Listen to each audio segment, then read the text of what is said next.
થરાદમાં આયોજિત ગુરુ બ્રાહ્મણ સમાજના સમૂહ લગ્ન પ્રસંગે ભાજપના પ્રદેશ ઉપાધ્યક્ષ ગૌતમભાઈ ગેડિયાએ નવદંપતીઓને આશીર્વાદ આપતા સોશિયલ મીડિયાના દૂષણ અને સુખી દાંપત્ય જીવન અંગે મહત્વનું નિવેદન આપ્યું છે। વર્તમાન સમયમાં મોબાઈલના કારણે વધતા જતા છૂટાછેડાના કિસ્સાઓ પર ચિંતા વ્યક્ત કરીને તેમણે નવવધુઓને સંસ્કાર અને સમર્પણની અનોખી શીખ આપી હતી। થરાદ ખાતે ગુરુ બ્રાહ્મણ સમાજ દ્વારા આયોજિત પ્રથમ સમૂહ લગ્ન મહોત્સવમાં જેને 18 દંપતીઓ પ્રભુતામાં પગલાં પાડી રહ્યા હતા ત્યારે આ મંગલ પ્રસંગે ઉપસ્થિત રહેલા પ્રદેશ ભાજપ ઉપાધ્યક્ષ ગૌતમભાઈ ગેડિયાએ લગ્નજીવનની સફળતા માટે એક ખાસ મંત્ર આપ્યો હતો।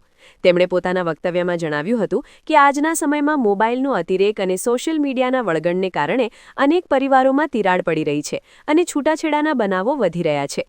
તેમણે નવવધુઓને શિખામણ આપતા ખૂબ જ માર્મિક શબ્દોમાં કહ્યું હતું કે જો તમે સુખી ઘર વસાવવા માંગતા હો તો તમારા પતિને જ તમારું સર્વસ્વ માનજો। તેમણે બહેનોને ટકોર કરી હતી કે સોશિયલ મીડિયાની માયાજાળમાં ફસાયા વગર પોતાના પરિવારને પ્રાધાન્ય આપવું જોઈએ। આ પ્રસંગે અનેક રાજકીય અને સામાજિક આગેવાનોની હાજરીમાં ગૌતમભાઈએ નવજીવનની શરૂઆત કરનાર દીકરીઓને સંયમ અને સમજદારી સાથે સાસરીમાં સુખ શાંતિ જાળવવા અપીલ કરી હતી। જવાબદાર હતી અને કાં તો બેરાણા જેઠાણા જવાબદાર હતા, પણ આજના સમયમાં 3 પાત્રો હવે જવાબદાર નથી, એક ચોથું પાત્ર આવ્યું છે અને ચોથું પાત્ર છે ને હવેના જે છૂટાછેડા થાય છે ને એ મોબાઈલના લીધે થઈને થાય છે।